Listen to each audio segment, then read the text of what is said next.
Bom dia, alunos, tudo bem com vocês? Mais uma vez, professor Paulo.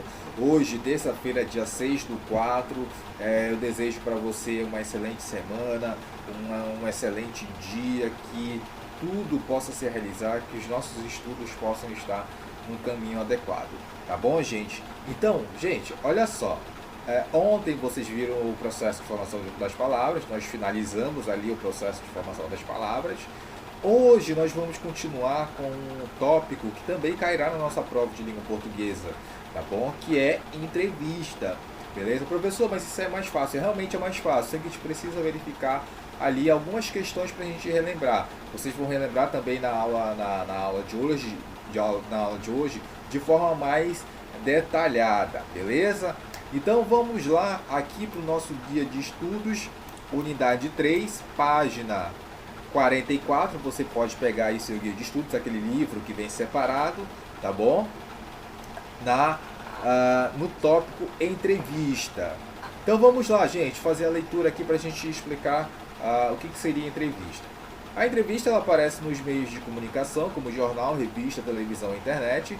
É comum a apresentação de entrevistas nesses meios. De modo geral, a entrevista é composta de uma série de perguntas e respostas, assemelhando-se a uma conversa entre duas ou mais pessoas. Porém, os papéis de entrevistador e entrevistado são definidos previamente. Essa conversa não é espontânea, já que deve obedecer a alguns critérios. Por exemplo, olha só, no início da entrevista escrita deve haver um parágrafo que introduza o tema e apresente o entrevistado. Então, vocês lembram daquele modelo que eu mostrei para vocês? Pois é, a gente vai ver um daqui a pouco.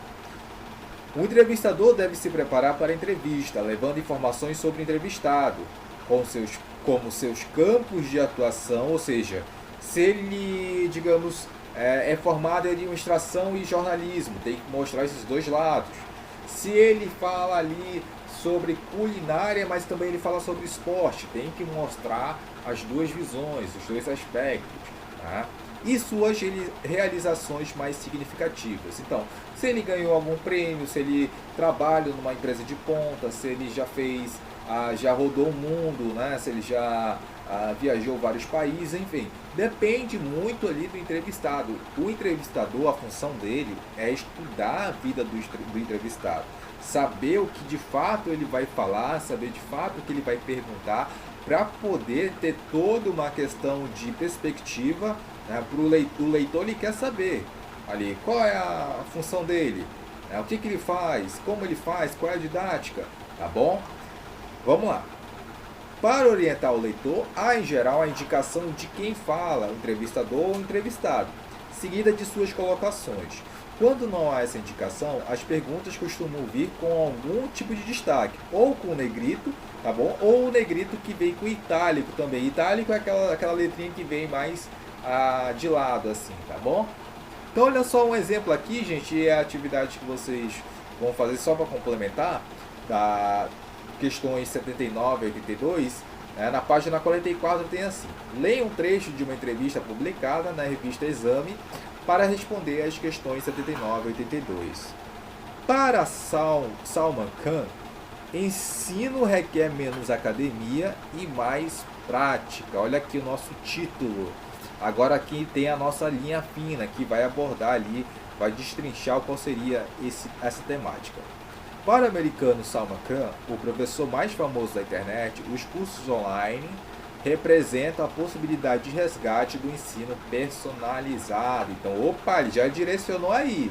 Já está falando que a questão da possibilidade do resgate do ensino personalizado. Agora, professor, ele já disse tudo? Não, ele deu só ali algumas informações principais, e aí, à medida que você for lendo, você vai encontrar as informações que complementam essa linha fina, tá? O nome desse textinho que vem abaixo do título é linha fina.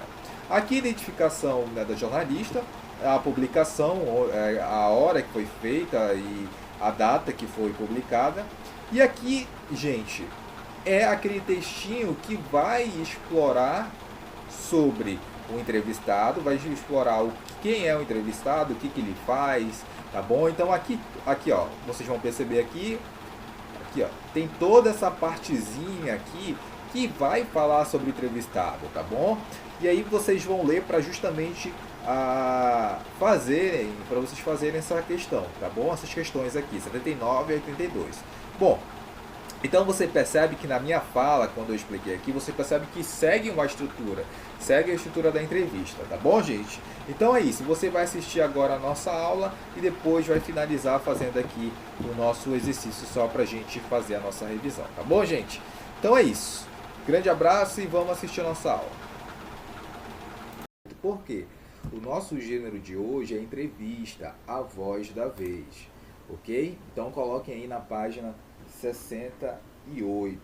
Então, gente, vocês sabem que a entrevista, ela vai, obviamente, ser também um gênero jornalístico, certo? Ela vai emitir um fato e uma opinião, ou opiniões, ou alguns fatos, beleza? Então, olha só, gente, como que a gente imagina um mundo sem entrevistas? Ficaria muito difícil saber, né, como as pessoas trabalham, como as pessoas... Fica difícil saber alguma curiosidade de algum artista, fica difícil saber de algum trabalho científico, de como está sendo divulgado, como está sendo trabalhado aquele trabalho científico, certo? Então, olha só, gente, e muita coisa mudou, né? Muita coisa mudou. Então, vocês têm aí as plataformas digitais, como o YouTube, né? Vocês possuem aí os YouTubers hoje, né? Que também faz parte dessa transformação social e digital, beleza? Então, como é que é o trabalho dos YouTubers, gente? Aí a nossa página 68, ela traz isso, tá bom? Então, ela vai trazer uma entrevista, certo? Que vai nos permitir ter acesso a esse tipo de informação. Como que é o trabalho de um youtuber? E o youtuber escolhido foi o Iberê Tenório, tá bom? Ele é o dono, né, e apresentador do canal Manual do Mundo, beleza? Vamos lá. Para quem não conhece o Iberê, tá bom? Aqui, ó. Aqui o Iberê Tenório. Vamos conhecê-lo para você mais ou menos imaginar o que ele faz. Vamos lá. E aqui comigo agora você vai aprender a fazer um fóssil.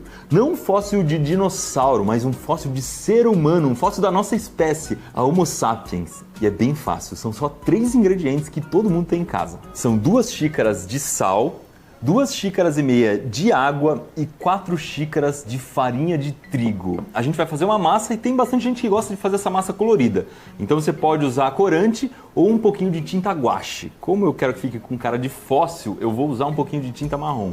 Primeiro eu vou colocar toda a farinha, depois todo o sal, uma pitada de tinta guache e a água vai sendo colocada aos poucos, você tem que mexer bastante. Fóssil, para quem nunca ouviu falar, é um vestígio, um sinal, uma pista que a gente usa para saber como era a vida no nosso planeta muitos e muitos e muitos anos atrás. Afinal de contas, como é que a gente sabe que os dinossauros existiram se eles apareceram muito antes da gente nascer? Por causa dos fósseis. Um fóssil pode ser um ovo, um dente, um osso, uma planta seca, um inseto preso numa resina, uma pegada. E é isso que a gente vai fazer aqui agora, uma pegada de gente. O segredo dessa massa é colocar o mínimo de água possível e mexer muito. Você vai perceber que está no ponto quando a massa já não gruda mais nos seus dedos e você consegue deixar a marca deles quando aperta. No final eu vou moldar a massa mais ou menos como se ela fosse uma rocha. Em cima é bom que fique o mais liso que você conseguir. Olha só que bacana que ficou! Agora é a hora de deixar a minha pegada, de fazer o meu próprio fóssil.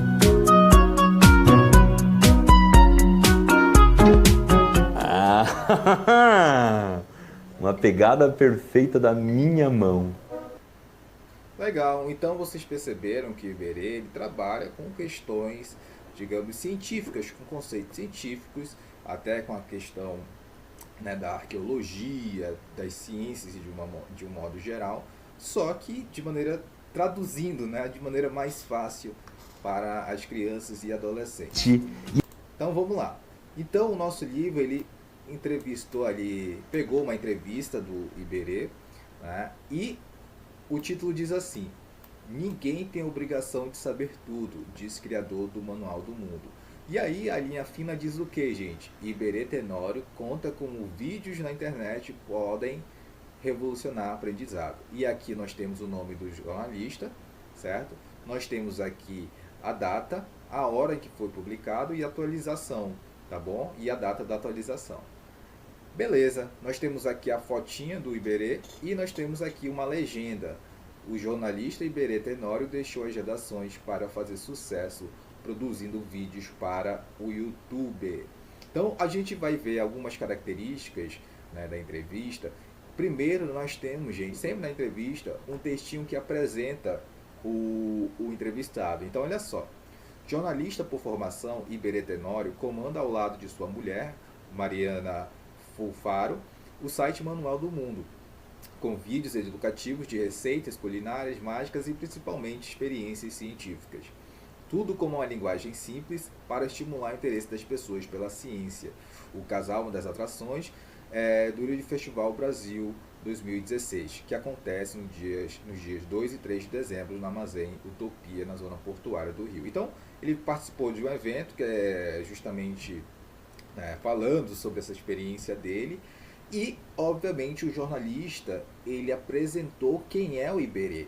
E aí, logo após isso, ele começa a entrevista. Então a gente vai ver aqui, dar uma olhada para saber mais ou menos quais são os passos que o jornalista utilizou para entrevistar aí o Iberê. Então olha só, desde quando o Manual do Mundo existe? O Manual do Mundo foi criado em 2018 por mim e pela minha esposa. Aqui, ó, certo? Aqui, cadê?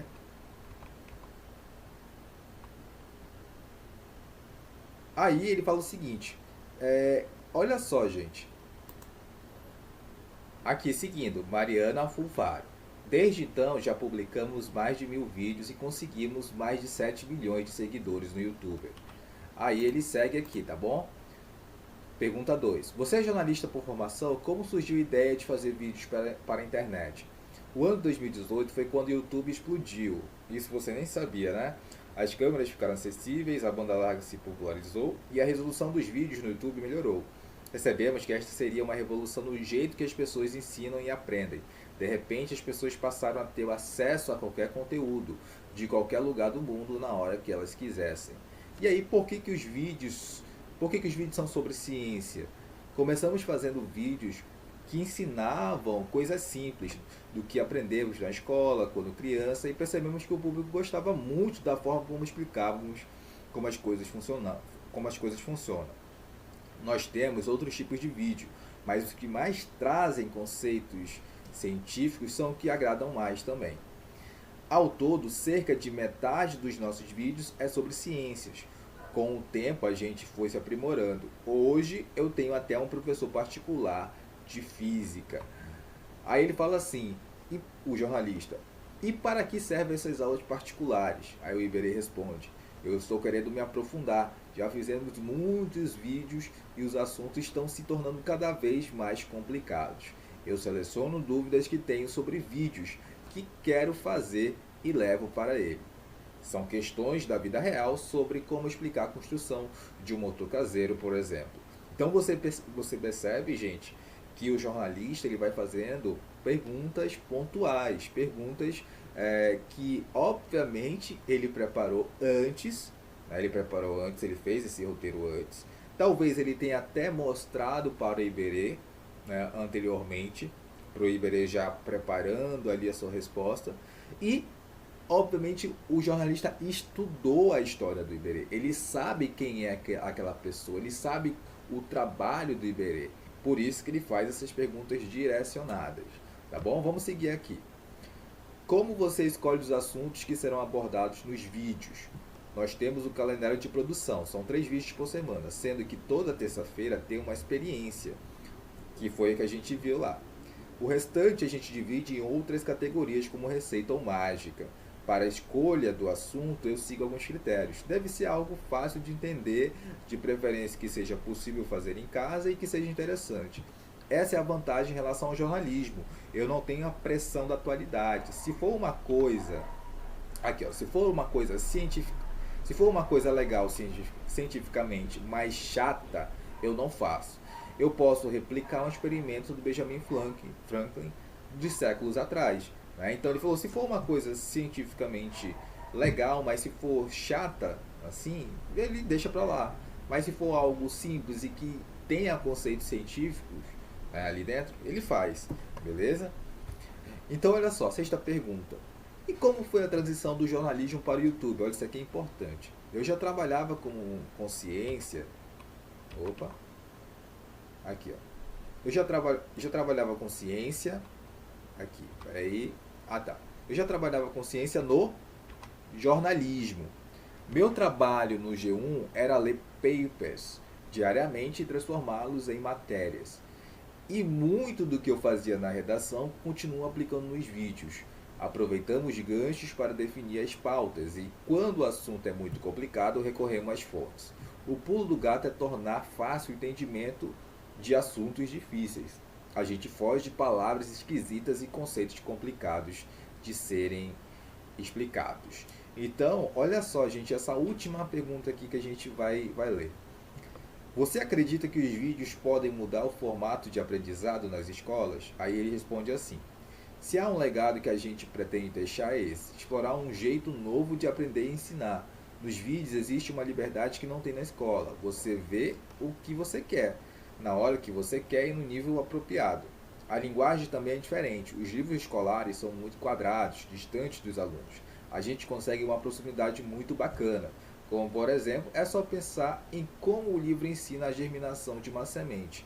É muito mais fácil para o aluno aprender vendo um feijão nascer num potinho de terra.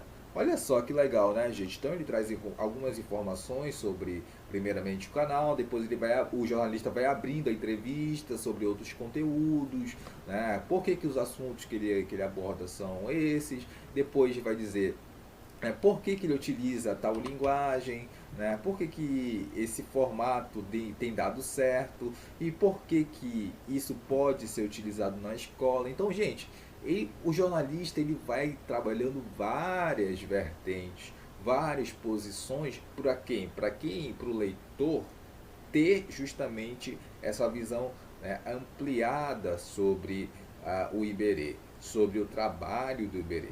Beleza? Muito bem. Então olha só, gente, o que nós temos aqui?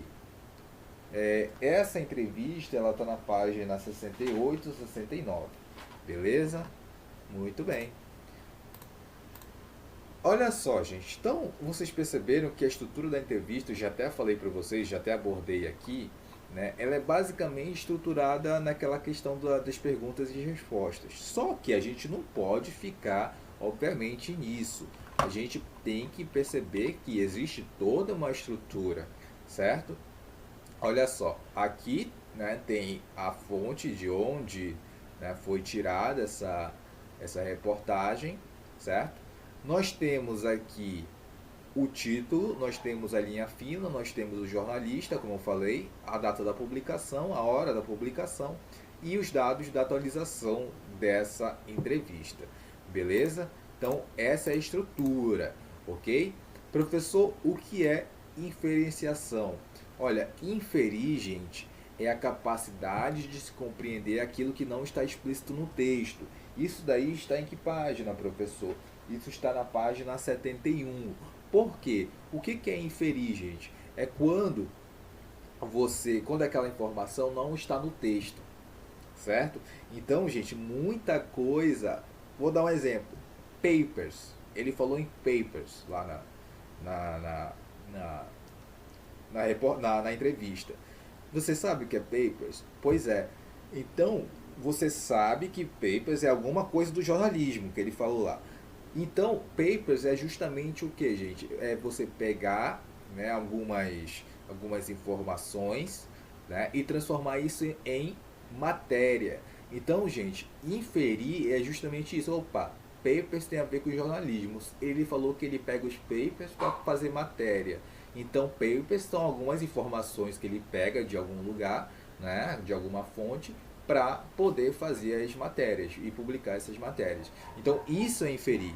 É quando as informações não estão claras no texto, Elas não estão explícitas no texto. Você consegue deduzir através de todo o contexto. Tá bom? Beleza. Olha só, gente. Então a gente viu, né, que a preparação do jornalista ela é muito importante.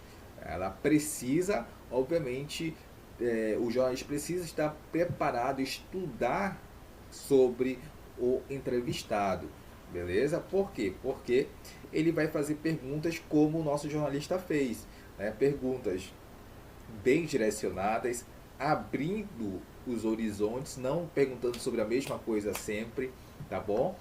Beleza. E trazendo também a importância, né, trazendo sequencialmente a importância, né, de cada pergunta. Primeiro ele perguntou como o Iberê começou, depois foi trazendo outras informações, beleza? Então é isso. Então, aqui, para ficar bem claro, ok? Vocês perceberam que a abertura ela tem informações sobre o entrevistado e as circunstâncias da entrevista. E depois, o próximo passo são as perguntas e respostas na sequência. Então, as perguntas e respostas, elas fazem parte também daquela estrutura. Só que, obviamente, eu já expliquei para vocês que tem um título, que tem uma linha fina, né, que tem ali o nome do jornalista, tem toda aquela estrutura bonitinha, tá bom? Aqui, ó, na página, eu trago para você isso na página, vamos lá, na página 73, certo? Você pode até colocar o seu livro lá, porque é o seguinte,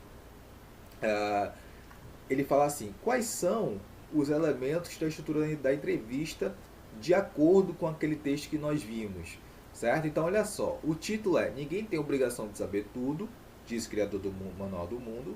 A linha fina, Iberê Tenório conta como vídeos na internet podem revolucionar o aprendizado. A data da publicação, aquela que nós falamos. A foto é a foto do Iberê. E qual é a legenda da foto que nós lemos também? O jornalista Iberê Tenório deixou as redes sociais, as redações, para fazer sucesso produzindo vídeos para o YouTube. Bem simples, bem fácil. E agora, gente, né, nós temos aí o que? A questão da foto. A foto ela é bem importante para a pessoa saber quem é o Iberê. Você sabia quem era o Iberê? Então não é importante ter uma foto para saber ali de fato quem é aquela pessoa? Então, para isso que as imagens e as legendas elas servem, porque uma vai complementar a outra, tá bom? Então, olha só, gente, nós temos aí uma entrevista, né, que foi feita para um canal, e depois eu vou fazer algumas perguntas para vocês. Vamos ver primeiro, tá bom? Vamos lá. Vamos ouvir e ver. Presta bem atenção. Cara, então, buraco negro, né? O básico do buraco negro é o seguinte, uma estrela, o Sol é uma estrela. O Sol não vai virar buraco negro. Quando ele morrer, ele é muito pequeno. Quando ele morrer, ele não vira buraco negro. Uma estrela muito grande, quando ela tem 8 vezes mais a massa do Sol, 8 vezes mais pesadona que o Sol, quando essa estrela morre, ela explode numa supernova. Já ouviu falar supernova? Sim, supernova sim, é uma sim. grande explosão que acontece com uma estrela 8 vezes maior que o Sol. Quando a supernova explode, sobra um caroço, tá? Um núcleo estelar, um carocinho que a gente chama. Se aquele caroço que sobrou, ele tem 3 vezes mais a massa do Sol, vira um buraco negro. Porque ela colapsa na própria gravidade. Então o buraco negro é um lugar onde você tem uma grande concentração de massa, muita massa, num lugar muito pequeno. E aí a densidade para quem não sabe, é massa dividido por volume. Então você tem uma densidade que a gente chama, que a gente brinca, que a gente tende para o infinito. O Einstein, quando definiu, como o volume é muito pequeno, o Einstein falou que o buraco negro é onde Deus faz a divisão por zero. Entendeu? Porque dividir por zero não existe na matemática. Então, mas no buraco negro existe. Porque o volume é muito pequeno, é muita massa num volume muito pequeno. Buraco negro é isso. Olha só, que legal, né, gente? Professor, não sei quem é esse entrevistado aí. Bom, esse é o Serjão, ele é um professor de uma universidade, né, professor de física, e voltado, obviamente, para para astronomia. E o que acontece, gente? Olha só, esse formato de entrevista ele é bem atual mesmo. Eles são chamados podcasts, né? Obviamente é para um canal do YouTube, mas a pergunta que eu faço é: se essa entrevista fosse escrita, fosse passada para o papel, como isso seria feito, né? Você sabe agora que, né, o professor, né, trouxe aí uma informação sobre como é formado o buraco negro de maneira bem simples, bem fácil, né? Ele também tem um canal no YouTube que explica justamente essas questões, né, de astronautas, foguetes, enfim, toda uma questão científica, tá bom? Cara, então. Então, olha só, gente. Vocês viram que é o Cristo Figueiredo, né? O youtuber também. Então, olha só como tudo está ligado. Então, a linguagem da entrevista, gente, ela precisa ter uma atenção muito grande, porque você sabe que é da fala para a entrevista, da fala para a escrita, perdão. Você tem a fala, primeiro você tem ali, né, o contato com o entrevistado, apenas ali falando, e depois você vai escrever. Pense como um jornalista, né? Você apenas entrevista primeiramente, depois você passa para o papel, beleza? Então olha só, gente, vocês sabem que algumas coisas que são transcritas para o papel, elas devem desaparecer, mas outras elas devem continuar. Como assim, professor? Se o entrevistado ele ri, se ele dá uma pausa, se ele é pensativo ou se ele dá alguma informação importante, essas informações precisam estar na entrevista escrita. Por quê? Porque quem lê, o leitor, ele consegue analisar qual é a reação do entrevistado, qual é a intenção do entrevistado, se o entrevistado estava mais engraçado, se ele estava um pouco mais fechado, qual é a informação que ele quis passar, se foi uma ironia, se não foi. Então tem tudo isso, porque quando você tem apenas a escrita, você precisa dessas informações. Vocês perceberam a diferença?